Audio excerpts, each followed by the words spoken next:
નિર્મલ પટેલ, ગુજરાત પ્રાંત સહસંયોજક સ્વદેશી જાગરણ મંચ. નિર્મલભાઈ, શું કહેશો? જે પ્રમાણેનું સ્વદેશીને લઈને એક મહોત્સવનું આયોજન કરવામાં આવ્યું છે, કઈ તારીખથી કઈ તારીખ સુધી રહેશે, કેટલા સ્ટોલ હશે, અંદાજિત કેટલા લોકો મુલાકાત લે તેવી આપણે શક્યતા છે, આશા? સ્વદેશ ઉત્સવ 2025નું આયોજન 5 ડિસેમ્બરથી 9 ડિસેમ્બર સુધી રહેવાનું છે. 5 દિવસ સુધીનું આયોજન છે. માનનીય ગૃહમંત્રી, કેન્દ્રીય ગૃહમંત્રી શ્રી અમિતભાઈ શાહ સાહેબના હસ્તે આનું શુભારંભ થવાનું છે અને 5 લાખ કરતાં વધારે મુલાકાતીઓ આમાં આવે એવી અમારી એક અપેક્ષા છે. અને આમાં 600 કરતાં વધારે સ્વદેશી સ્ટોલ્સ હશે. અલગ અલગ સેક્ટર સ્વદેશીના આમાં રહેવાના છે.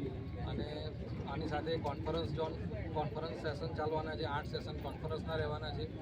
સાંસ્કૃતિક કાર્યક્રમો ચાલવાના છે. દરેક દિવસ સાંજે 7 થી 10 વાગ્યા સુધી સમય એક્સપોનું રહેવાનું છે. સવારે 10 વાગ્યાથી સાંજે 7 વાગ્યા સુધીનો સાંસ્કૃતિક કાર્યક્રમ 7 વાગ્યાથી 10 વાગ્યા સુધી રહેવાના છે.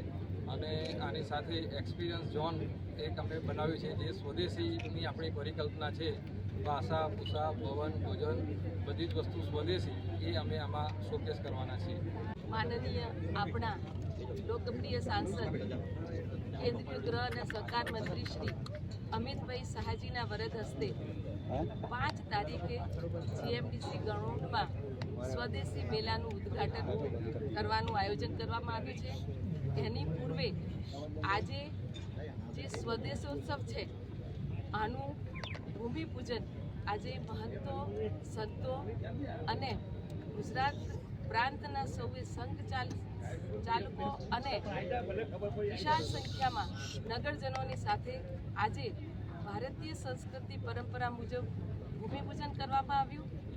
એની સાથે સાથે આ સ્વદેશી ઉત્સવમાં 600થી વધારે સ્ટોલ રહેશે અને એમાં અનેક સ્વદેશી વસ્તુઓનું જે જાગૃતતા માટેનું જે બહુ વિશાળ સંખ્યામાંના સ્વદેશી જાગરણ માટેનું સ્ટોલ પણ કરવામાં આવ્યા છે.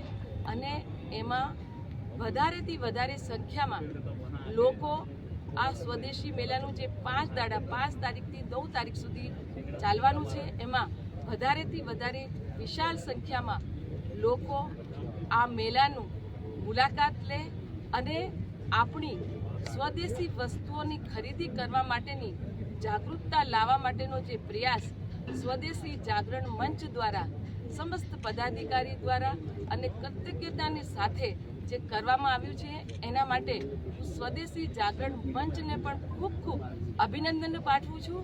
અને સાથે જે આપણા જે નગરજનો છે, અમદાવાદ શહેરના જે નાગરિકો છે, એમનામાં જે આપણા વડાપ્રધાન શ્રી નરેન્દ્રભાઈ મોદીજીનું વિઝન આત્મનિર્ભર ભારતના વિકાસમાં ઘર ઘર સ્વદેશીના નારાને પણ સાર્થક કરવા માટે સૌએ નગરજનોને આ સ્વદેશી મેળામાં વિઝિટ કરવા માટે, મુલાકાત લેવા માટે સૌને અભિનંદન પાઠવું છું અને સાથે સૌને આ મુલાકાત લેવા માટેની અપીલ કરું છું.